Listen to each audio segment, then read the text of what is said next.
안녕하세요. 이른불의 할머니 인사드립니다. 제가 하루 중에 가장 느긋하게 기분 전환을 하는 시간은 바로 썰맘 채널을 듣는 시간이에요. 제가 혼자 살아 그런지 가장 좋은 친구가 썰맘 채널이네요.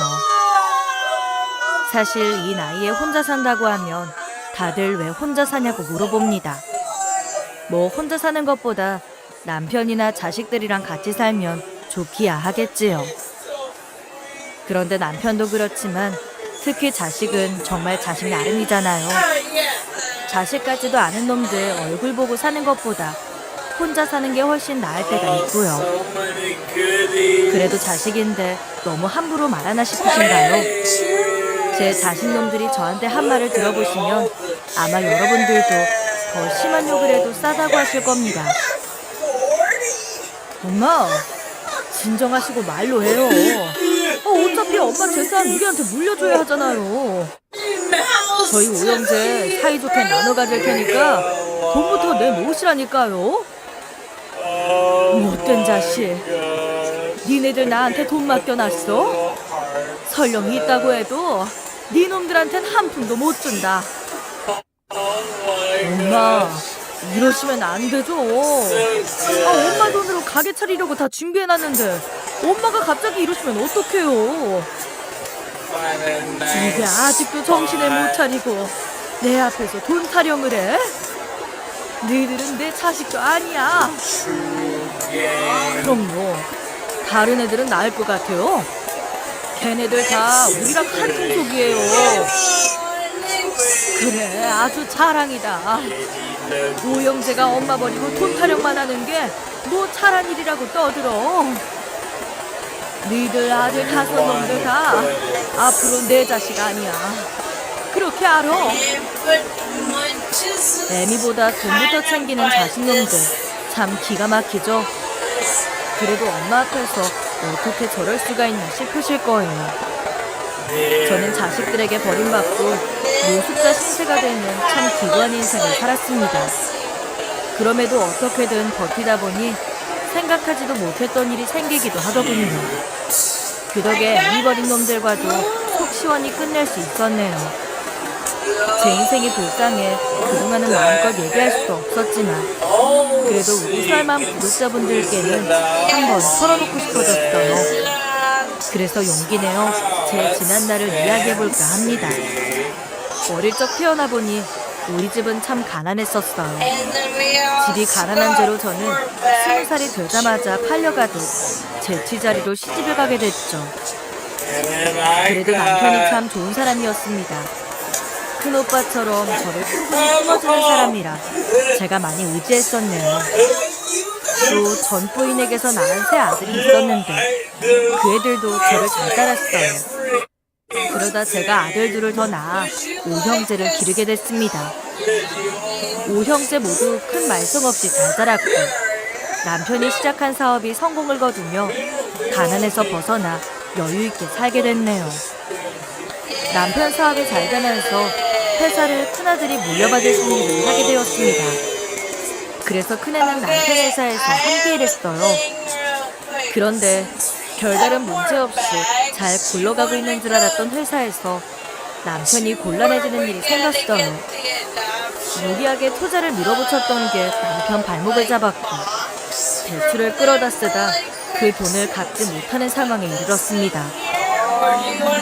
처음에 저는 그저 그게 그렇게 큰 위기인지 모르고 있었습니다만 하루는 아들들이 다 찾아온 걸 보고 이번에는 예감이 좋지 않음을 감지하기 시작했네요.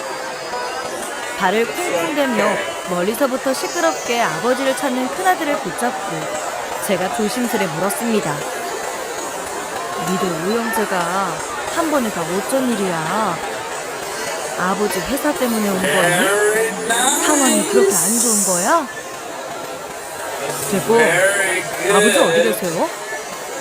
회사 상황이 이런데 아버지 지금 어디 계시냐고요? 대체 무슨 일인데 그래? 어떤 상황인지 말이라도 좀 해주고. 그때였습니다. 서재방에 있던 남편이 자신을 찾는 아들들 목소리에 밖으로 나갔어요. 왜들 이렇게 소란이야? 니들 아버지 여기 있다. 나를 왜 찾아? 그리고 큰애 넌 지금 회사에 있어야 될 놈이 집에 오면 어떡해? 아버지, 지금 이 상황에 회사에 그냥 가만히 있어요? 저도 일이 손에 잡히질 않아서 여기까지 온 거예요. 저한테도 현재 상황이 어떤지 말씀을 좀 해주셔야죠. 그냥 이러고 가만히만 계시면 어떡해요? 네가 뭘 걱정하는지는 알겠는데 네가 이렇게 찾아온다고 달라지는 거 없다. 애비가 잘 막을 거니까 걱정하지 말고 가 있어. 그리고 네가 첫째면 동생들 걱정하지 않게 잘 다독여야지. 집까지 애들을 다 데리고 오면 어떡해? 그거야 애들도 걱정돼서 온 거죠. 아버지 회사 일이 어디 남의 일이에요? 그러자 옆에서 듣고 있던 둘째가 나섰습니다. 왜요 아버지? 이건 정말이 맞아요. 아버지 회사 일이잖아요. 그러니 우리도 신경을 써야죠. 근데 아버지, 대출받은 돈이 얼마나 되시는 거예요? 아버지 재산 처분하고도 감당이 안 되는 돈이에요? 혹시 우리 물려줄 유산까지 다 팔아야 되는 건 아니죠? 그쵸? 그건 니들이 알 거 없어. 그리고 내가 아직 눈을 시퍼렇게 뜨고 살아있는데 벌써 유산 타령이야? 니들 나한테 뭐 유산 맡겨놨어? 뭐 그런 건 아니지만 어차피 아버지 돌아가시면 지금 재산 우리 오형제가 나눠 갖게 되는 거잖아요. 그러니 대출받은 거 상환하고 나면 얼마나 남을지 우리도 알고 있어야죠. 맞아요 아버지. 둘째 말대로 저희가 물려받게 될 유산인데 신경 쓰이는 게 당연하죠. 혹시 채무가 너무 많아서 우리한테까지 피해오고 그럼 어떡해요. 그러니 속 시원히 말씀 좀 해보세요. 나중엔 저희까지 길거리에 나가는 거 아니에요? 너희들 결국은 그거 궁금해서 온 거냐? 걱정 마라. 니들한테 피해가게 안 해. 누가 보면 이 애비 벌써 다 망해서 쪽박 차는 줄 알겠다. 애비가 알아서 처리할 테니까 소란 피우지 말고 그만들 가봐. 남편은 이것저것 캐묻는 아들들을 서둘러 돌려보냈습니다. 그러더니 심란했는지 연거푸 담배를 피더군요. 여보, 지금 상황이 많이 안 좋은 거죠? 나한테라도 솔직하게 말해봐요. 뭐가 어떻게 된 거예요? 상황이야 좋지 않지. 그렇지만 내가 어떻게든 해결 방법을 찾아보고 있으니까 당신은 너무 걱정 마. 남편이 못나서 우리 부인까지 걱정하게 만들고 내가 미안하네. 당신은 그런 말을 해요. 부부 사이에. 다 잘 해결될 테니까 너무 염려하지 말아요. 남편의 축 처진 어깨를 보며 제가 해줄 수 있는 건 격려밖에 없었습니다. 그리고 제발 남편의 일이 잘 해결되기를 빌고 또 빌었지요. 하지만 아무도 제 기도를 들어주지 않더군요. 남편 회사는 결국 부도가 났고 남편은 그 충격을 이기지 못한 채 세상을 떠나고 말았습니다. 남편 발인을 마치고 돌아와 아들들은 저희 집에 모여앉았습니다. 당장 남편이 남기고 간 빚을 어떻게 해결해야 할지 의논을 해야 했어요. 큰아들은 제게 어떻게 할 거냐며 단도직입적으로 묻더군요. 엄마, 상속 문제 어떻게 하실 건지 결정하셨어요? 저는 상속 포기해요. 회사 부도나면서 쫓겨났는데 제가 이 상황에 어떻게 아버지 빚을 갚겠어요. 암튼 저는 상속 포기할게요. 그래 알았다. 그네 너는 다니던 직장까지 잃었으니 당장 생활도 쉽지 않을 거고. 그럼 다른 애들은 어떻게 의논한 거야? 결정들 했어? 제 물음에 남은 아들들은 갑자기 눈치를 보더니 넷째가 조심스럽게 입을 열었어요. 엄마, 저희 오형제 모두 재산 상속 포기하기로 했어요. 남은 재산 몇 푼 받자고 그 빚까지 다 떠안을 순 없잖아요. 그런데 한 가지 걸리는 게 있어요. 우리가 다 상속 포기하면 이거 다른 친척들한테 넘어가는 거 아니에요? 그럼 아빠 형제들한테 면목 없을 것 같은데. 그러지 말고 아예 어머니가 다 상속하는 건 어떠세요? 우리는 안 되고 그렇다고 친척들한테 짐을 넘길 수는 없고 엄마 말고는 방법이 없잖아요. 넷째의 말에 듣고 있던 다른 아들들도 동의했습니다. 자기들 사정 한 번만 봐달라면서 매달려 애원하더군요. 알았다. 나도 너희랑 같은 생각이야. 괜히 이 문제로 친척들한테까지 패 끼치고 싶지 않다. 면목도 없고. 그리고 니들 가정이로 사는 것도 힘들 텐데 늘 아버지가 남기고 간 빚까지 갚으려면 그게 어디 보통 일이겠니? 거기다 네 아버지가 지고 간 빚이니 내가 갚는 게 맞지. 그냥 이 애미가 다 떠안으마. 그러자 첫째는 제 손을 덥석 잡았어요. 엄마, 정말 감사드려요. 엄마가 큰 결심해 주셔서 저희가 마음이 놓여요. 역시 우리 엄마가 강강이 있으셔. 얘들아, 안 그러냐? 아들들은 제 선택을 격려하며 맹신히 고마워했습니다. 쉬운 결정은 아니었지만 자식들에게도 또 남편 형제들에게도 피해를 끼칠 수 없어 결심했던 거예요. 그 후 남편 예산은 몽땅 다 빚 갚는 데 쓰고 겨우 살던 집 한 채 남았더라고요.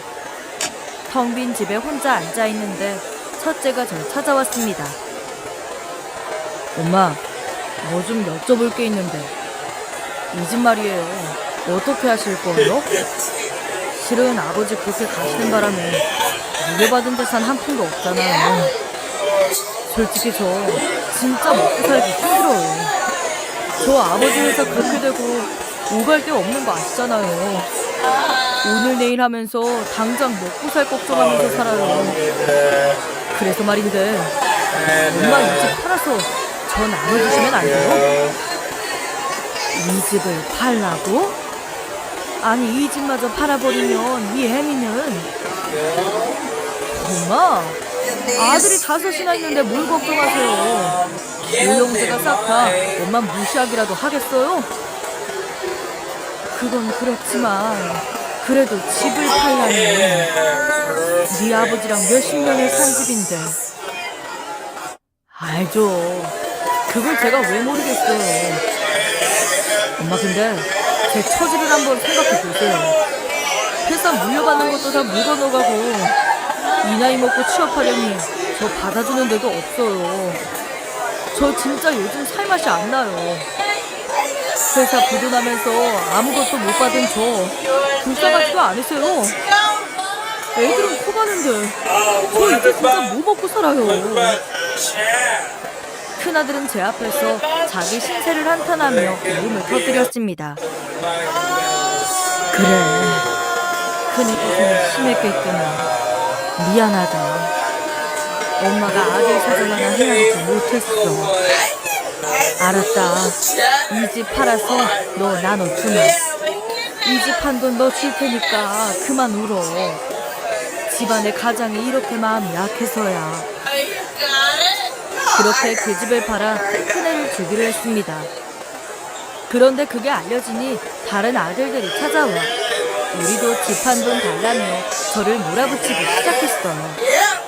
그래서 우영재 성화에 못 이겨 어쩔 수 없이 집을 팔았고 집을 판 돈 모두 5 아들들에게 순식간에 다 빼앗기고 말았네요. 이후 저는 그 집에서 나와야 했습니다. 이삿날이 되어 제 옷까지만 겨우 챙겨 나왔는데 아들 녀석들 한 명도 코빼기를 보이지 않는 겁니다. 저는 서운한 맘 달래가며 큰아들 집으로 향했습니다. 그런데 큰아들 집에 가보니 아들이랑 며느리는 없고 모르는 아줌마 한 명이 나오는 거예요. 안녕하세요. 여기 우리 아들 집인데 우리 아들이랑 며느리 어디 갔어요? 새로 일하시는 분이신가? 예? 아주머니 무슨 말씀이세요? 제가 이 집 사는 사람인데. 혹시 집 잘못 찾아오신 거 아니에요? 잘못 찾아오다니요. 1403호 여기 맞는데. 아, 전 주인 찾아오셨나 보다. 그분들 3일 전에 이사 갔는데 혹시 모르셨어요? 이사를 가다니요? 그럴 리가요. 저한테는 그런 말 없었는데. 뭐 잘못된 거 아니에요? 잘못되다니요. 우리 다 계약서 쓰고 이 집 매매한 거예요. 아무튼 이제 여기 아드님 집 아니니까 그만 가보세요. 눈앞에 혼자 남겨진 저는 그 상황이 너무나 황당했습니다. 그리고 뭔가 잘못됐다는 걸 느끼고 당장 첫째에게 전화를 걸었어요.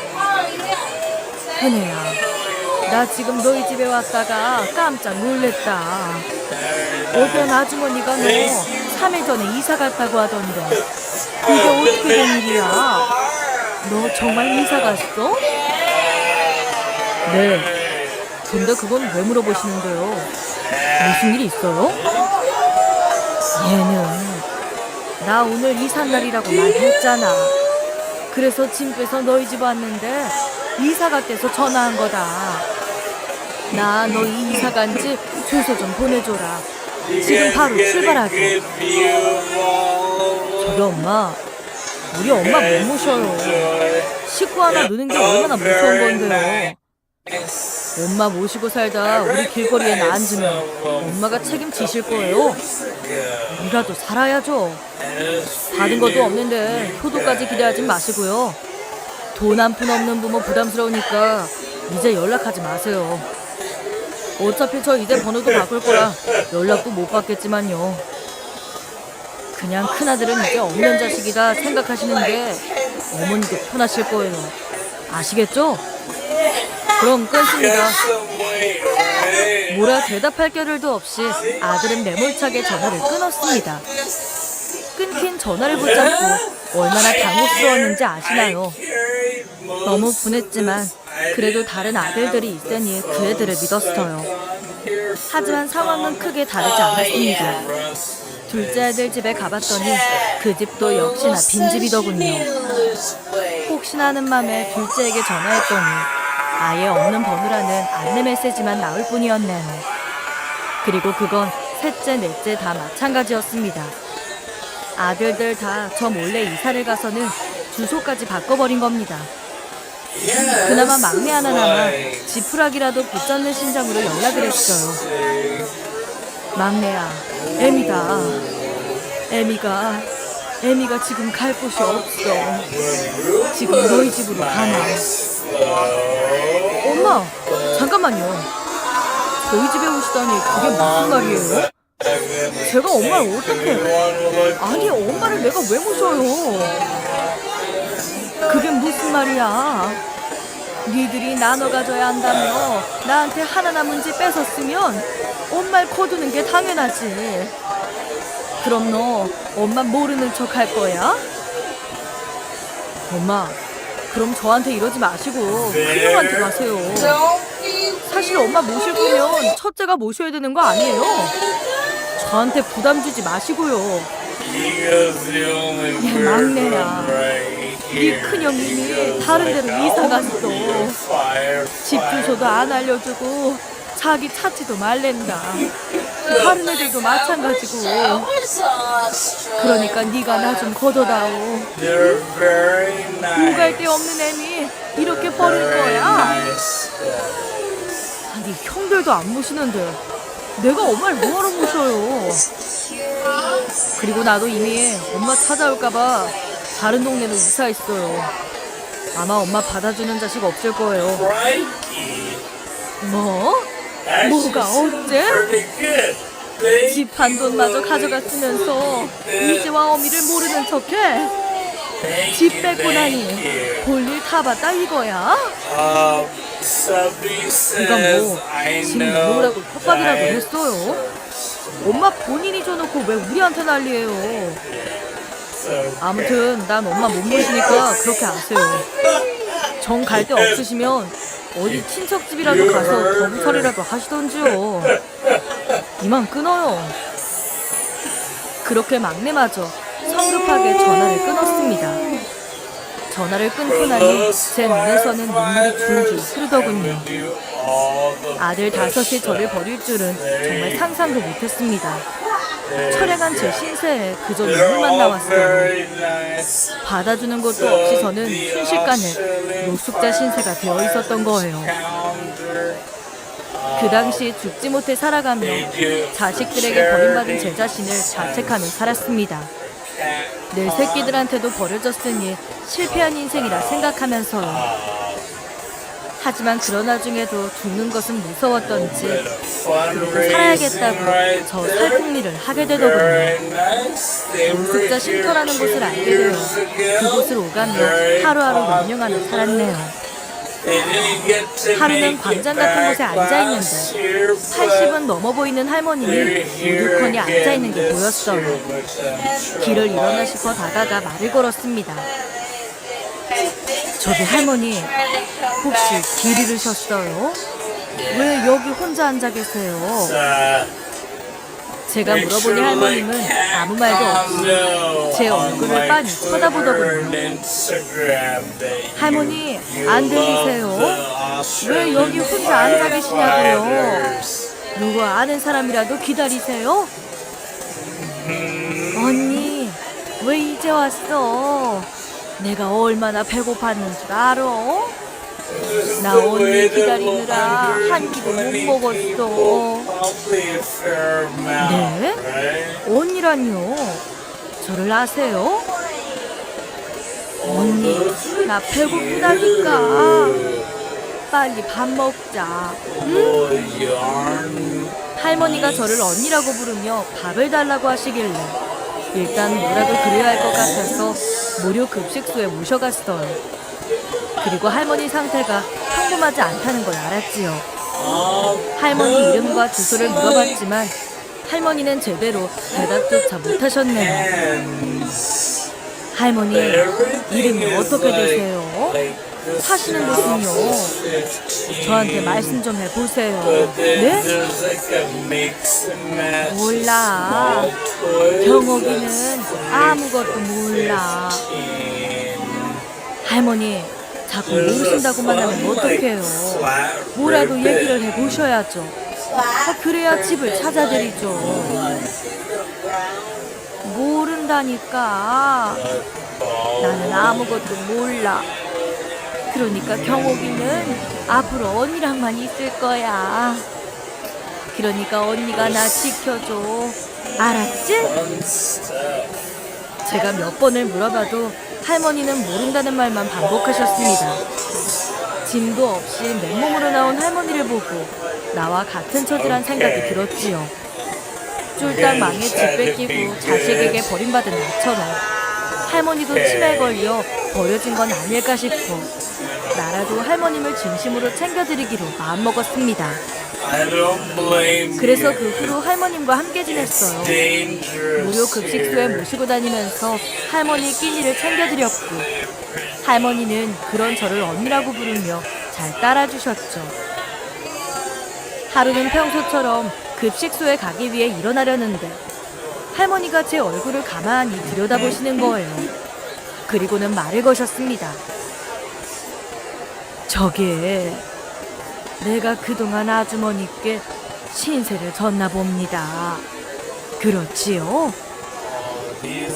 할머님, 혹시 정신이 돌아오셨어요? 좀 괜찮으세요?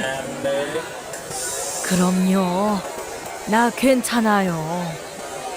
그동안 나랑 같이 있으면서 신경 써준 것 같은데 정말 고마워요. 나 돌보는 거 힘들었지요?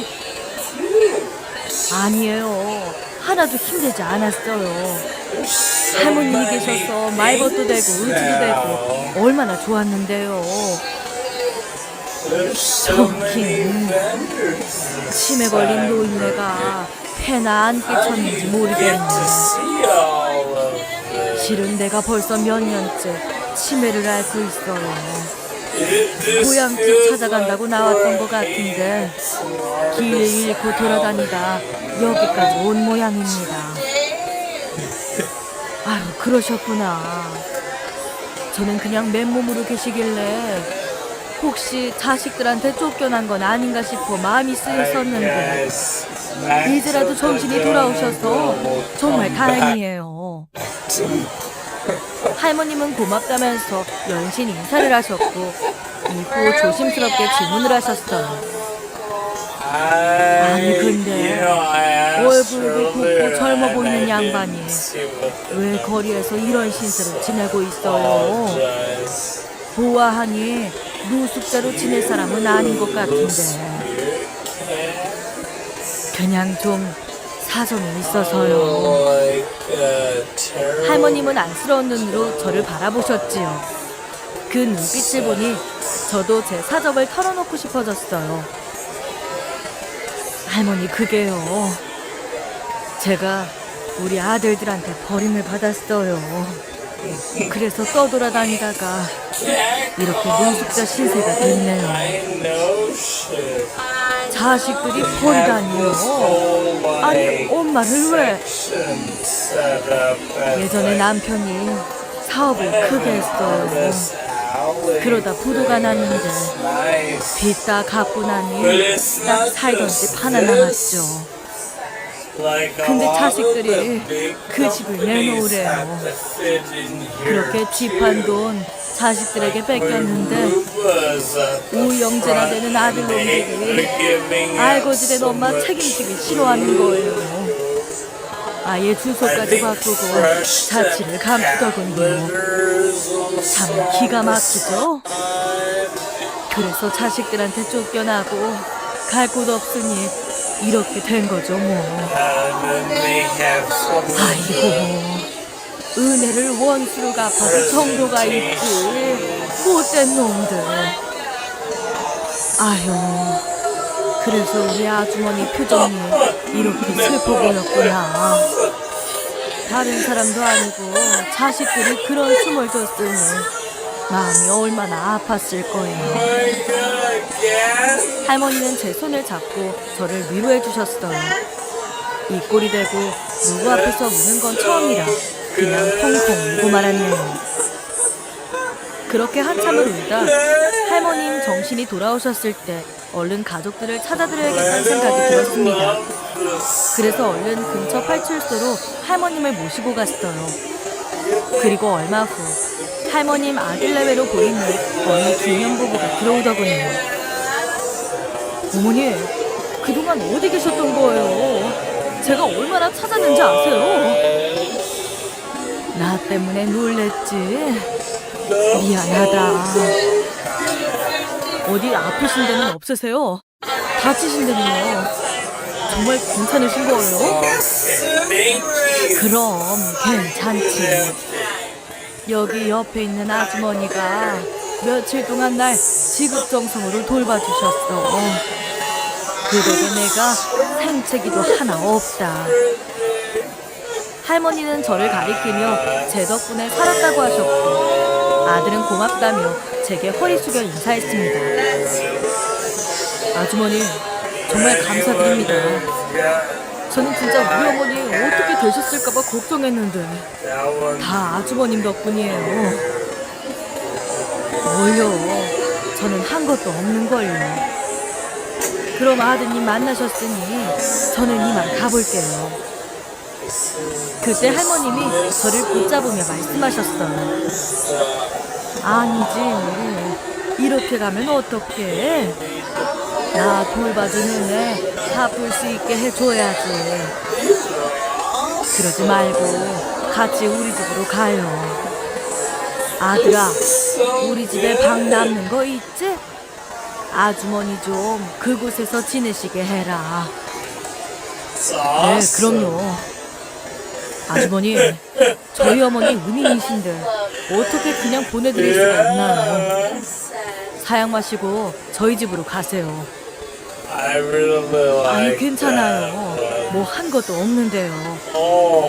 그리고 이 꼴로 가면 오히려 폐만 끼치는 것 같아서. 그런 말씀 마세요. 괜찮으니까 얼른 저희 집으로 가시죠.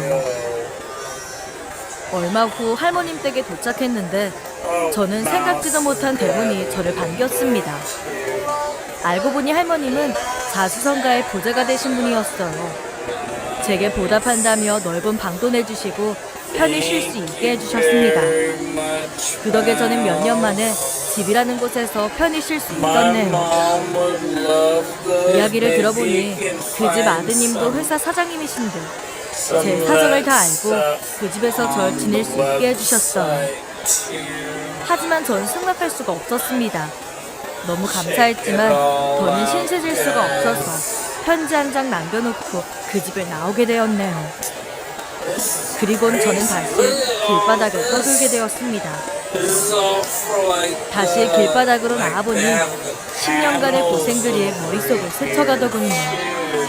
어떻게 내가 근 10년을 이렇게 비참하게 살았나 싶어 그날은 정말 더더욱 허무하고 속이 텅 빈 느낌이었습니다. 처음 아들들에게 버림받았을 때보다 더 허무하고 속이 찢어지는 것 같더군요. 그렇게 며칠을 떠돌았을까요? 음식은 입에 대지도 못한 것은 물론 물도 마시지 못했습니다. 결국 정신을 잃고 쓰러지고 말았어요. 눈을 떠보니 제가 병원 응급실에 누워있었네요. 의식이 돌아온 저를 보고 의사가 다가와 영양실조로 쓰러져 실려왔다면서 이번에 검사를 더 받아봐야 한다고 하더군요. 그 말을 들었는데 당장 내 몸 걱정이 아니라 진료비 걱정이 앞섰습니다. 병원비 한 푼 낼 돈 없는 처지라 해서는 안 될 짓을 했어요. 주사 바늘을 빼고 몰래 응급실을 빠져나왔네요. 진료비를 내지 못하고 도망치는 걸 들킬세라 서둘러 병원 정문으로 도망치려는 순간이었습니다. 누군가 아주머니라며 저를 부르는 소리가 들려왔어요. 돌아보니 절 보고 달려온 누군가가 큰 절을 하는 겁니다. 놀란 제가 그 사람 얼굴을 확인하는데 절을 한 사람은 다름 아닌 치매 할머님의 아들이었어요. 아주머니 맞으시죠? 여긴 어쩐 일이세요? 아니 그보다 대체 어디 계셨던 거예요? 그렇게 편지 한 장만 남겨놓고 가버리시면 어떡해요? 그게 내가 그 집에 있을 면목이 없어서 신세 지는 게 미안하기도 하고 부담 주는 것 같아 마음이 편하지 않아서요. 저희가 아주버님을 얼마나 찾았는데 왜 이제야 나타나신 거예요? 어머님이 아주버니를 얼마나 애타게 찾다 가셨는지 아세요? 찾다니요? 혹시 어머님한테 무슨 일 생기셨어요? 그게 어머니가 한 달 전쯤 세상을 떠나셨어요. 돌아가시기 전까지 정신 돌아오실 때마다 아주머니 찾았냐고 꼭 찾아야 한다고 얼마나 신신당부하셨는데요. 아주머니 얼굴 꼭 보고 가고 싶다고 그러셨는데 사장님은 그 이야기를 하면서 눈물을 보였고 저 또한 돌아가신 할머님 생각에 눈물이 흘렀습니다. 그런데 제 상태가 이미 걷는 것조차도 힘이 드는 상태라 우는 것도 제겐 무리였나 봅니다. 눈물을 흘리다가 다시 한번 픽 쓰러지고 말았거든요. 깨어보니 이번에는 병원 입원실에 누워있더군요. 사장님 와이프가 깨어난 저를 발견했어요. 아주머니, 정신이 좀 드세요? 아주머니 영양실조시래요. 얼마나 몸이 약해지셨으면 그렇게 쓰러지세요. 내가 또 정신을 잃었나 봅니다. 아무튼 고마워요. 이제 정신 들었으니까 이만 가볼게요. 그 몸으로 가시긴 어딜 가세요. 가시다가 또 쓰러지시면 어쩌시려고요.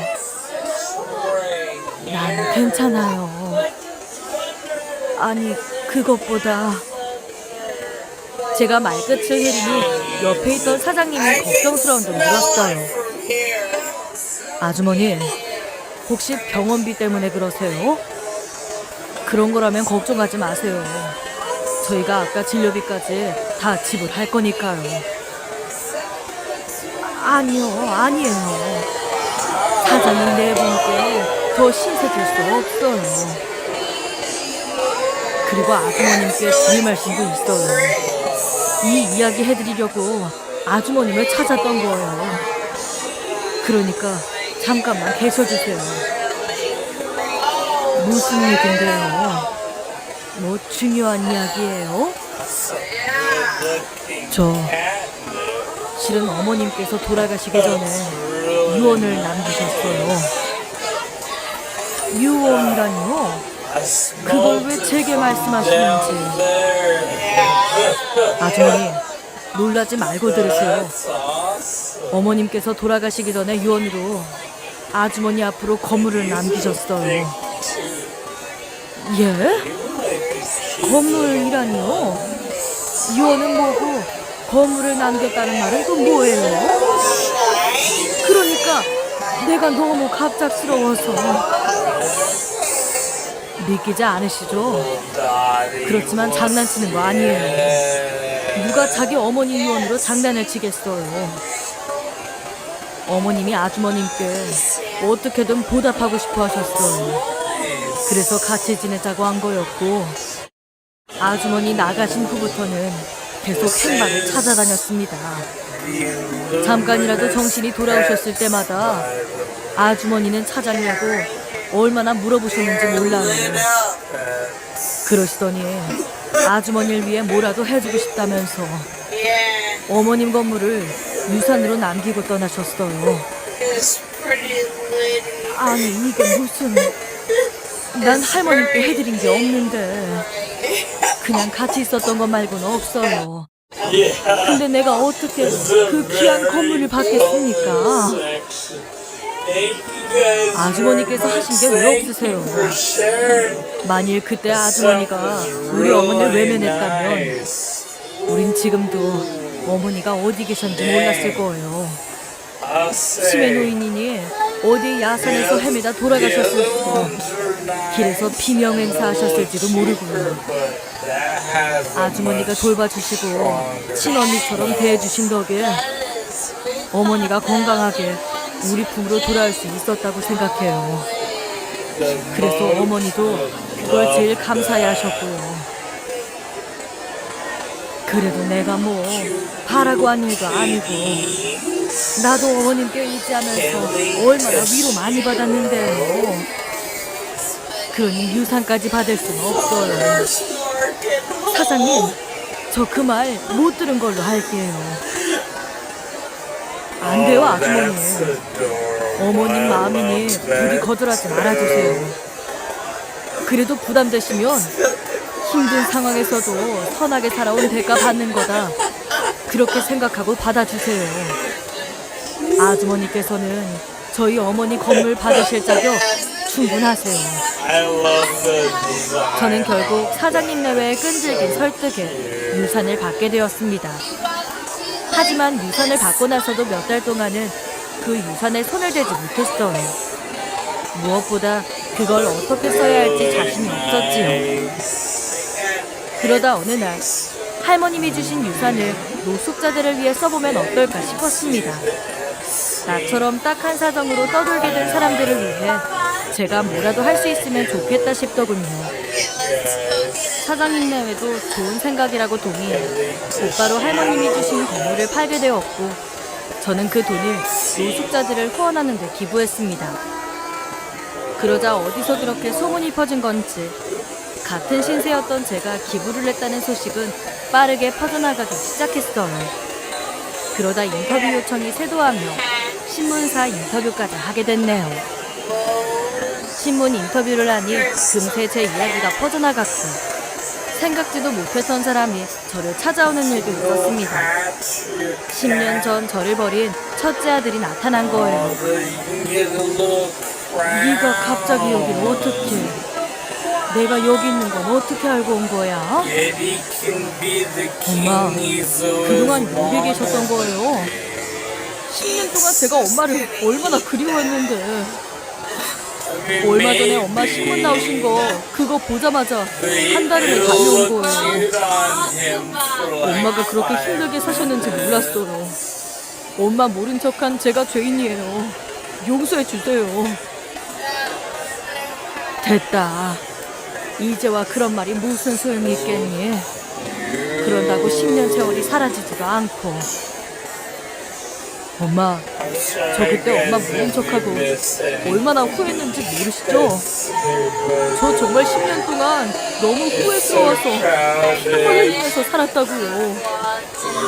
엄만 불효자 용서하시고 이제라도 저희 집에서 같이 지내세요. 앞으로 제가 모실게요. 늦었지만 엄마 곁에서 효도하면서 아들 노릇하게 해주세요. 네? 됐다. 자식들한테 효도받을 기대 접은 지 오래다.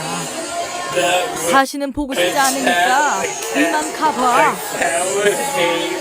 제가 반응하지 않자 이번에는 옆에 있던 큰 며느리가 나섰습니다. 어머니, 지금 상처받으셔서 이러시는 거 알아요. 그렇지만 저희가 이렇게 사죄 드리잖아요. 그러니 이번 한 번만 용서해 주세요. 이 사람 어머니 그렇게 하고 정말 매일매일 후회하면서 살았어요. 그러니까 이제 그만 용서해 주시고 저희 집으로 가세요. 글쎄다. 나 솔직히 지난 10년간 살아도 사는 게 아니었어. 날 이렇게 만든 내 자식들 믿기도 하고 원망도 했어. 그 마음이 어떻게 한순간에 사라질 수 있겠니? 난 아직 너희를 볼 자신이 없다. 그럼요. 엄마 마음 다 이해해요. 얼마든지 화내고 더 미워하셔도 좋으니까 저희 집으로 오세요. 어머니 혼자 이런 곳에 두고 저 그냥 못 가요. 엄마, 우리랑 같이 가실 때까지 저 여기서 무릎 꿇고 있을 거예요. 아들과 며느리가 눈물을 흘리며 용서를 구하는데 끝까지 모른 척할 수가 없었어요. 어미를 찾아와 사죄하는 큰아들은 진심을 받아주기로 했죠. 큰애는 제 손을 잡고 기뻐했고 아들이 우는 걸 보니 제 마음도 풀어지더군요. 그래서 곧바로 큰아들의 집으로 거처를 옮기게 되었습니다. 큰아들 내외는 제게 한상 대접하겠다면서 식사를 준비했고 저는 아들네 집에 오자마자 잠이 들었습니다. 매일 쪽잠을 자다 오랜만에 편한 곳에 누워 아주 달게 잠을 잤지요. 몇 시간이나 잔 건지 저녁이 되어서야 눈을 떴습니다. 눈 떠보니 둘째 아들 내외도 와 있는지 목소리가 들리더군요.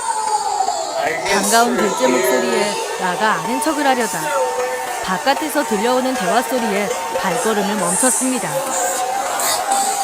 형, 그러니까 엄마한테 돈 있는 거 확실한 거지? 설마 우리 주기 싫다고 한 푼도 안 남기고 다 기부한 거 아니야? 에이, 그럴 리가. 그래도 몇 억은 남겨주셨겠지. 어쨌든 우린 엄마 잘 부슬려서 돈이나 뜯어내면 되는 거야. 알았지? 당연하지. 근데 형 대박이다. 난 엄마가 절대 안 오실 줄 알았거든? 아무리 자식이지만 집 뺏고 노숙자 만드는 게 용서가 되는 일이야?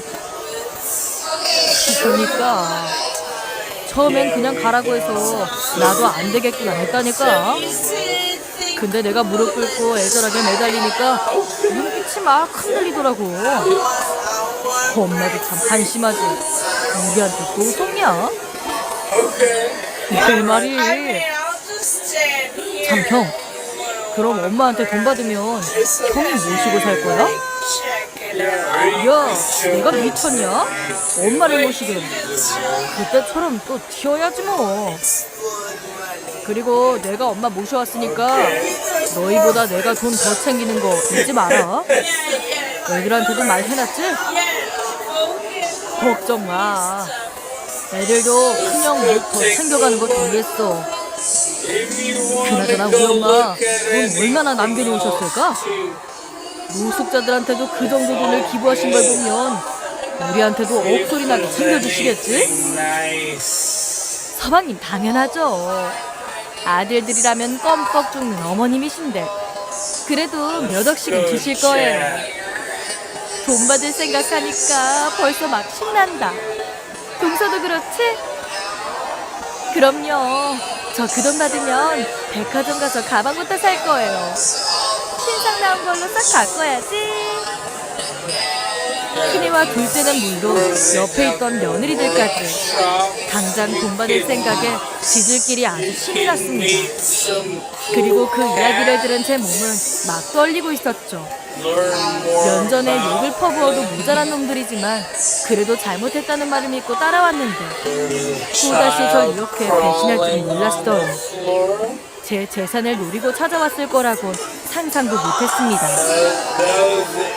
우영재가 전부 지 애미를 돈줄로만 보는 건지 허망하고 배신감에 치가 떨리더군요. 그래서 방에서 나가지도 못한 채 분노를 삼켜야 했네요. 그리고 결심했습니다.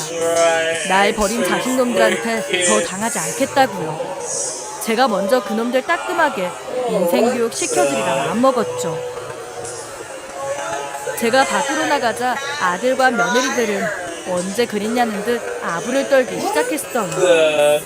둘째 아들은 저를 끌어안기까지 했습니다. 엄마, 형한테 얘기 다 들었어요. 그동안 얼마나 고생이 많으셨어요.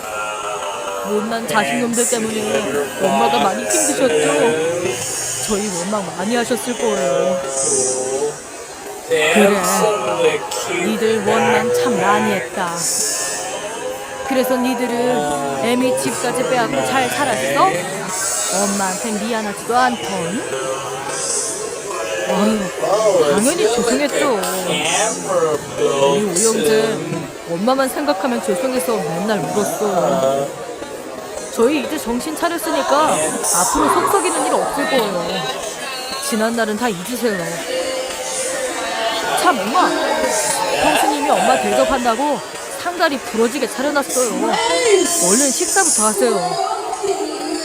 어머님, 제가 어머님 좋아하시던 음식들 좀 차려봤어요. 맛있게 많이 드세요.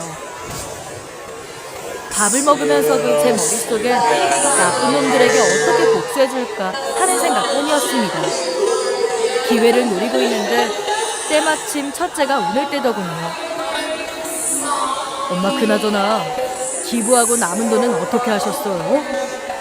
그냥 가지고 계신 거면 저한테 맡기세요. 제가 괜찮은 주식이나 부동산에 투자해드릴게요. 그럴 필요 없어. 나 받은 거 몽땅 다 기부해서 돈 한 푼 없다. 그리고 내가 미리 말해주는데 내 돈 전부 다 써서 니들한테는 1원도 줄 거 없어. 그러니 혹여라도 그 돈에 눈독 들일 생각 마라. 엄마, 잠깐만요. 그 돈을 다 기부하셨다고요? 에이, 지금 거짓말 하시는 거죠? 그쵸? 얘가 속고만 살았나? 애니가 니들한테 거짓말을 왜 해? 나 정말 다 기부해서 한 푼도 없어. 그리고 내가 돈이 뭐가 필요하니? 앞으로 오형제가 날 먹여 살릴 텐데 무슨 돈이 더 필요해? 엄마, 이건 아니죠. 어떻게 우리한테 상도 없이 그거면 다 기부해요. 당장 그 돈 받아오세요. 첫째 외침에 옆에 있던 둘째도 거들기 시작했습니다. 엄마, 우리한테 거짓말 하시면 안 돼요. 이거 엄마 집 뺏었다고 홧김에 이러시나 본데 장난칠 게 따로 있죠. 그 돈 어디 있어요? 그 돈 우리 우영재 나눠줘도 모자랄 판에 전부 다 기부라니 그게 말이 돼요? 장난치지 말고 돈 내놔요. 얼른요. 10년이나 날 찾지도 않는 놈들이 갑자기 왜 나타났나 했다. 난 그래도 니들이 사죄하는 게 진심인 줄 알았다.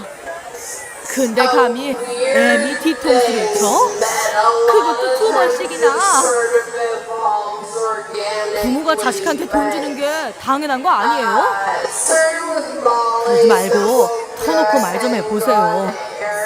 기부하고 남은 돈 있죠? 그거 얼마예요? 우리한테 얼마씩 주실 거냐고요. 둘째 놈의 뻔뻔한 면상을 그냥 보고 있을 수가 없었어요. 분노에 찬 저는 제 앞에 있던 잡채를 둘째 놈 얼굴에 던져버렸습니다. 엄마 지금 뭐 하시는 거예요? 진짜 미쳤어요? 아들한테 잡채를 던져요. 왜? 분하냐? 니들이 나한테 한 짓을 생각하면 잡채가 아니라 죽도록 때려도 시원찮아.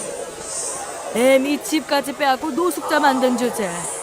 잘못도 모르고 남은 돈까지 빼앗으려고 들어? 니들은 사람도 아니야. 그러자 옆에 있던 첫째가 끼어들었습니다. 진정하시고 말로 해요. 어차피 엄마 재산 우리한테 물려줘야 되잖아요. 그냥 그 돈 빨리 주신다고 생각하고 주시면 될 일을 뭐 이렇게 난리를 피우세요. 저희 오형제 사이좋게 나눠 가질 테니까 돈부터 내놓으시라니까요.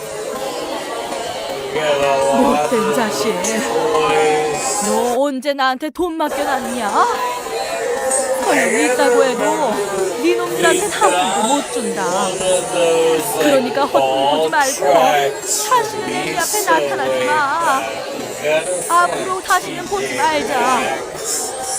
엄마가 이러시면 안 되죠. 엄마 돈으로 가게 차리려고 다 준비해놨는데 이러면 어떡해요? 알겠어요. 엄마 말대로 다시는 안 나타날 테니까 돈만 주고 가시라고요. 이게 아직도 정신을 못 차리고 내 앞에서 돈 타령을 해? 첫째, 둘째 니들은 내 자식도 아니야. 그럼 뭐 다른 애들은 나을 것 같아요. 걔네들 다 우리랑 한통속이에요. 우리 보고 형들이 돈 받아서 지들이랑 나누자는 것들이라고요. 그래, 아주 잘하기다. 오형제가 엄마 버리고 돈 타령만 하는 게 뭐 잘한 일이라고 떠들어. 니들 아들 5놈들 다 앞으로 내 자식 아니야. 니들 같은 인간 말종들 키운 적 없어. 오늘부로 애미 자식 간의 연도 끝이다. 한 번만 더 찾아오면 그때는 진짜 경찰이 확 신고해버릴 거야.